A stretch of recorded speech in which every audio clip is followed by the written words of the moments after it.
Passionnés d'agro-business, bienvenue sur notre chaîne Parlons d'agro-business. Alors, aujourd'hui sur cette chaîne, nous allons parler d'un sujet important, un sujet obligatoire que vous devez connaître, que vous soyez un éleveur de porc, ou bien que vous soyez un éleveur de volaille, ou bien que vous soyez un éleveur de lapin. En tout cas, toute spéculation que ce soit, nous allons parler de comment récupérer des sujets qui sont en retard de croissance. Alors, c'est tout de suite et c'est dans cette vidéo. Restez dans cette vidéo jusqu'à la fin parce que le retard de croissance, c'est un sujet crucial. Si vous rencontrez ce problème dans votre élevage, ça va vous faire perdre beaucoup d'argent. Alors, pour ne pas perdre beaucoup d'argent, restez dans cette vidéo jusqu'à la fin. Si vous êtes nouveau sur la chaîne, parlons d'agro-business. Si vous aimez l'agro-business, l'investissement agricole, le business du porc, la porciculture, le business du lapin, la cuniculture, le business de la volaille, l'aviculture. Les amis, si vous aimez l'agro-business en général, c'est votre chaîne.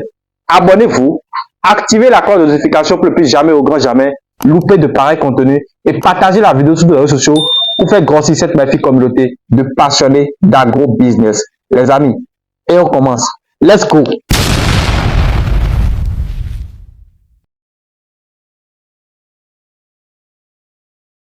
Salut passionnés d'agro-business. Alors pour ceux qui ne me connaissent pas, je suis Frégis, le père des porcs. Je suis agronome de formation, un technicien supérieur, entrepreneur agricole sur le terrain 24 heures sur 24 heures. Alors sur ma chaîne ici, je parle d'agriculture, je parle de business, sinon en gros, je parle d'agro-business. Je parle de développement, je vous parle de tout ce qu'on peut faire pour réellement gagner beaucoup d'argent dans l'agro-business. Et je parle plus d'élevage de porc parce que je suis convaincu aujourd'hui que la viande de porc est la viande la plus consommée partout dans le monde entier aujourd'hui. Je dis bien, la viande de porc est la viande la plus consommée dans chacun de nos pays en Afrique. Et pourquoi les jeunes ne s'intéressent pas à ce business? Et pourquoi tu ne t'intéresses pas à ce business? Alors, ma mission pour avoir créé cette chaîne, c'est pour aider beaucoup de personnes, beaucoup de jeunes, toute personne qui désire installer une ferme rentable d'agro-business. Et si c'est ça votre intérêt, n'hésitez pas dans un premier temps à liker la vidéo parce que c'est ça qui nous encourage. Abonnez-vous, activez la cloche de notification pour ne plus jamais au grand jamais louper de pareils contenus et partagez la vidéo sur tous les réseaux sociaux pour faire grossir cette magnifique chaîne de Parlons d'agro-business. Les amis, seul l'agro-business peut libérer notre continent aujourd'hui. L'élevage des porcs, l'élevage des lapins, la culture de la tomate, la culture du piment. Les amis, il y a tellement de spéculation en agro-business. Seul l'agro-business peut amener notre continent. Chaque pays de l'Afrique a atteint l'autosuffisance alimentaire. Et comme vous le voyez dans ma vidéo passée, le président Ibrahim Traoré a déjà commencé ce que de droit. L'autosuffisance alimentaire dans son pays, le Burkina Faso, le pays des hommes intègres. Et vous imaginez, si chaque président africain commence à le faire ainsi, vous imaginez ce que va devenir l'Afrique. Alors, je vous exhorte, nous devons commencer par lutter. C'est dans ce contexte que l'agro-business aujourd'hui est le seul secteur qui peut réellement nous aider à atteindre l'autosuffisance alimentaire.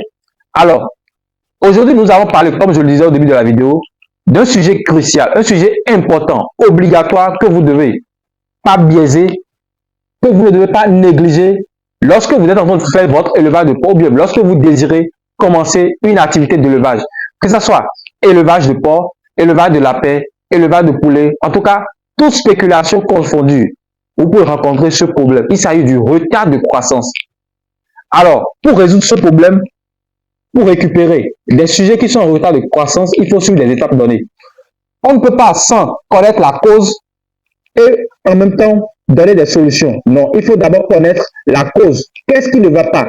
Qu'est-ce qui cause le retard de croissance au niveau de vos sujets? Et c'est à partir de ça que nous allons pouvoir apporter des solutions pour éradiquer ce mal. Alors, je vais simplement dire que nous allons diagnostiquer les causes du retard de croissance au sein des sujets. Alors, c'est la première étape dans cette vidéo. Pourquoi le retard de croissance? Parce qu'on ne peut pas commencer toute chose sans parler du retard de croissance. On doit connaître de quoi il s'agit quand on parle du retard de croissance. Lorsqu'on parle du retard de croissance au niveau de l'élevage, il s'agit de quoi? Comme vous le comprenez, comme le mot même l'indique, le retard de croissance. Un retard dans le développement des animaux. Un retard dans le grandissement. Les animaux ont un retard dans la croissance. Vous voyez ce que je veux dire? C'est de ça qu'il est question. Donc, un exemple palpable. Vous avez un sujet, normalement à 3 mois, les 16 sujets devaient peser 30 kilos. Mais vous constatez qu'à 3 mois, la croissance n'est pas rapide. Ils n'ont pas pris de poids. Qu'est-ce qui cause ça? Alors, parlons à présent, diagnostiquons les causes. Qu'est-ce qui peut causer le retard de croissance au niveau des sujets? Là, nous allons parler de 3 choses. Il faut comprendre que le retard de croissance peut être causé, sinon, peut être lié, premièrement, à l'alimentation inadéquate. Oui. Secondo, à des problèmes de santé. Et en dernière position, il peut s'agir de compétition entre les porcs pour l'accès à la nourriture. Voilà les causes possibles du retard de croissance au niveau des sujets. Maintenant, je vais vous expliquer un à un chacun de ces facteurs. Nous allons parler maintenant de l'alimentation inadéquate. Les amis, ici, vous devez vérifier que est-ce que les animaux, que ce soit les porcs, les poulets, les lapins, ont accès à une alimentation suffisante et aussi à une alimentation équilibrée. Une alimentation équilibrée en énergie, en protéines, en minéraux et aussi en vitamines adaptées à leur stade de développement. Les amis, le stade de développement des animaux, sinon le stade physiologique au niveau des porcs par exemple, aliments sous mer, lorsque les animaux, les porcelets, sont toujours avec leur mère. Il y a une alimentation adaptée à ce stade, à ce moment-là. Maintenant, deuxième âge, il y a aussi une alimentation adaptée à ce stade. Croissance, il y a une alimentation adaptée aussi à ce stade qui répond à leurs besoins pendant ce stade. Vous voyez, finition, il y a une alimentation adaptée aussi à ce stade. Donc, vous devez respecter l'alimentation en fonction des besoins et aussi en fonction du stade physiologique des animaux. L'animal ne peut pas être en stade deuxième âge et vous venez leur donner l'aliment croissance ou bien l'aliment finition. Non.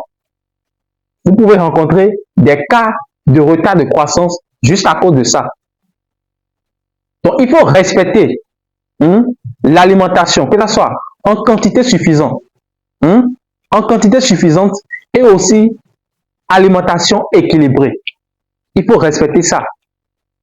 Maintenant, au niveau de la santé, les amis, il faut évaluer. Sinon, faire la recherche pour savoir si parce qu'il y a des maladies, des parasites qui peuvent nuire à la croissance des animaux. Les parasites des vers intestinaux, des maladies respiratoires, qui peuvent être des causes pour le retard de croissance au sein de votre élevage. Et là, souvent, dans ces cas, il faut forcément un technicien supérieur en production animale, par exemple, sinon un vétérinaire qui connaît le travail pour vous diagnostiquer réellement que c'est une maladie parasitaire ou bien c'est une maladie respiratoire, ainsi de suite, ainsi de suite. Donc, vous avez une obligation d'avoir un technicien qui fait le suivi régulier au niveau de votre élevage de porc. N'oubliez pas aussi de vous former. Vous devez avoir les connaissances dans l'élevage. L'élevage, c'est un métier qui s'apprend. Il faut apprendre à le faire. Il faut apprendre à le faire. Et si vous désirez vous lancer en élevage, que ce soit en élevage de porc, nous avons des séries de formations qui vont vous permettre d'avoir les connaissances de base pour réellement réussir votre activité d'élevage de porc. Pour réellement réussir, pour ne pas perdre votre argent, votre investissement. Alors, parlons maintenant, toujours nous sommes en train de diagnostiquer les causes. Nous allons parler maintenant de la compétition entre les porcs pour avoir accès à l'aliment. Alors, il faut comprendre que, prenons un exemple palpable. On met un bébé, sinon un enfant de 3 ans, avec un grand de 15 ans, ensemble, manger dans le même plat. Vous pensez que le petit de 3 ans, bien de 5 ans, va plus manger que le grand de 15 ans? Qu'est-ce que je veux dire par là? Les porcs, je prends l'exemple des porcs, hein. Les porcs les plus petits, ensemble avec les porcs les plus grands, ça voudra dire simplement que les porcs les plus grands vont consommer plus d'aliments que les porcs les plus petits. C'est très simple, comme bonjour. Les porcs les plus grands ne vont pas laisser les porcs les plus petits à avoir assez à manger la quantité suffisante qui va leur permettre de satisfaire leurs besoins nutritionnels. Regardez par exemple, dans ma porcherie ici. Alors ici par exemple, vous voyez des porcs, des sujets qui sont en train de se reposer. Regardez, 1, 2, il y a 2 là-bas. Donc 2 là-bas contre le mur, 1 ici, plus un dernier ici, ça fait 4.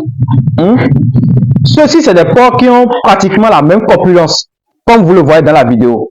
Regardez bien. Vous voyez? Ils ont la même corpulence.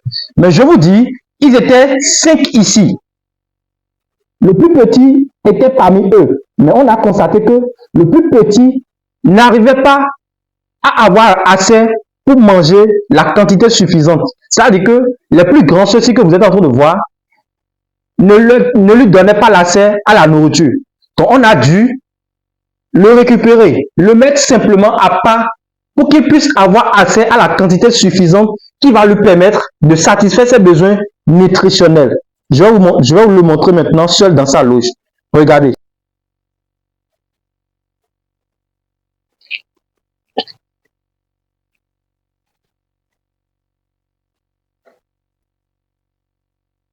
Un instant, je vais vous le montrer maintenant. Alors, vous le voyez seul là. Vous voyez, il est seul. C'est lui en question. Vous voyez, il est seul ici. Et il a assez à manger la nourriture seul. Ce qui va lui permettre maintenant de consommer la quantité qu'il lui faut pour satisfaire ses besoins nutritionnels. Donc, il faut respecter ça. Sinon, si on le laisse toujours là-bas, il peut être toujours en bonne santé, mais du fait qu'il n'a pas assez à l'aliment, ça ne va pas lui permettre de vite grandir. Conséquence, et le retard de croissance. Vous voyez? Donc, c'est de ça qu'il est question.